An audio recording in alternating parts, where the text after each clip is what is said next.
আমরা জিতব, হিন্দু বাঁচাবো, সংবিধান বাঁচাবো। আর বলবো, আমিও বলেছি রাষ্ট্রবাদী মুসলিম, আপনারাও বলেছেন সবকা সাথ সবকা বিকাশ। আর বলবো না, বলবো जो हमारे साथ हम उनका साथ, जो हमारे साथ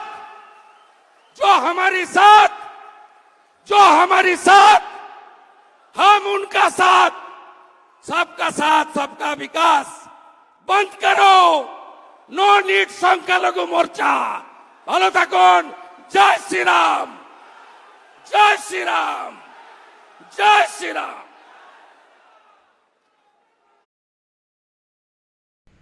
नमस्ते।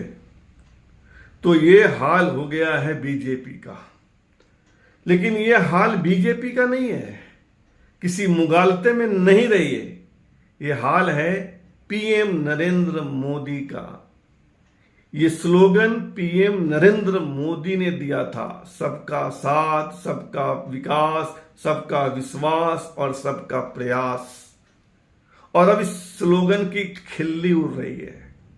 कहा जा रहा है कि ये स्लोगन हमको नहीं चाहिए।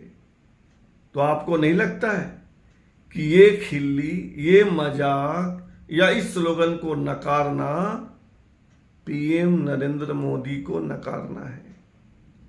कि उनकी ही पार्टी के लोग, उनके ही प्रिय नेता उनके ही स्लोगन को नकार रहे हैं, कह रहे हैं कि ये स्लोगन हमको नहीं चाहिए, इसको हटाओ, इसको बंद करो। हमें तो जो हमारा साथ देगा हम भी उसका साथ देंगे। हमें नहीं चाहिए सबका प्रयास, सबका विकास, सबका विश्वास और सबका प्रयास। जिन नेताजी को आप सुन रहे थे वे शुभेंदु अधिकारी हैं, पश्चिम बंगाल की विधानसभा में अपोजिशन के लीडर हैं, या ऐसे कहिए कि बीजेपी के लीडर हैं। और बीजेपी का लीडर विधानसभा में, पश्चिम बंगाल विधानसभा में अपोजिशन का लीडर मोदी जी के स्लोगन की ऐसी खिल्ली उड़ाए। उनके स्लोगन का मजाक उड़ाना, खिल्ली उड़ाना, नकारना, तो एक तरफ से मोदी जी को नकारना है। अब मोदी जी क्या कहेंगे इस शुभेंदु अधिकारी पर? और आपको बता दूं कि ये शुभेंदु अधिकारी बीजेपी के ओरिजिनल नेता नहीं है, ये भी आयातित हैं, इंपोर्टेड माल है। बीजेपी ने जिस तरह बीजेपी का कांग्रेसीकरण किया है उसके एक नमूने हैं। ये टीएमसी से आए हैं, तृणमूल कांग्रेस। ममता बनर्जी की पार्टी के नेता थे, नहीं पटा, नहीं जमा, झगड़े हुए, कुछ भ्रष्टाचार के आरोप भी लगे, बीजेपी में आ गए। अब बीजेपी में शरण पाने आए या मुख्यमंत्री बनने आए, ये अलग विचार का विषय है। लेकिन ये शुभेंदु अधिकारी नकार रहे हैं मोदी जी को, मोदी जी के स्लोगन को। इतनी हिम्मत कहां से आ गई शुभेंदु अधिकारी में? बाजार भाव मोदी जी का घट गया या शुभेंदु अधिकारी का बढ़ गया? ये जवाब तो बीजेपी के लोगों को ही देना पड़ेगा, और देना भी चाहिए।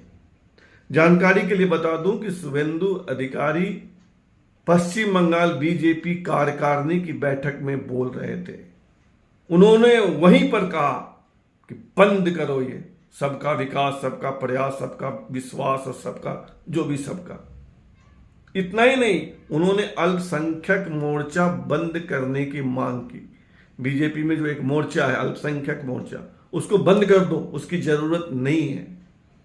शुभेंदु अधिकारी यह कह रहे हैं कि जब मुस्लिम वोट देते ही नहीं है, जब मुस्लिमों का वोट बीजेपी को मिलता ही नहीं है, तो ऐसे मोर्चे की आवश्यकता क्या है? हालांकि अल्पसंख्यक में तो बौद्ध भी आते, जैन भी आते, ईसाई भी आते, पारसी भी आते, लेकिन शुभेंदु अधिकारी का निशाना सिर्फ और सिर्फ मुसलमानों पर है। अब बीजेपी को तय करना है कि वह अल्पसंख्यक मोर्चा को बंद करती है या नहीं करती है। अब बीजेपी को तय करना है कि वे शुभेंदु अधिकारी से यह सवाल करती है या नहीं करती है कि आपने बिना पार्टी से पूछे इस तरह का बयान क्यों दिया। इस तरह का बयान देना पीएम की अवमानना है, या बीजेपी के लोग इस तरह के बयान को, इस तरह के भाषण को पीएम की अवमानना नहीं मानते हैं? हम तो मानते हैं। हमें तो लग रहा है कि पीएम की अवमानना हुई है?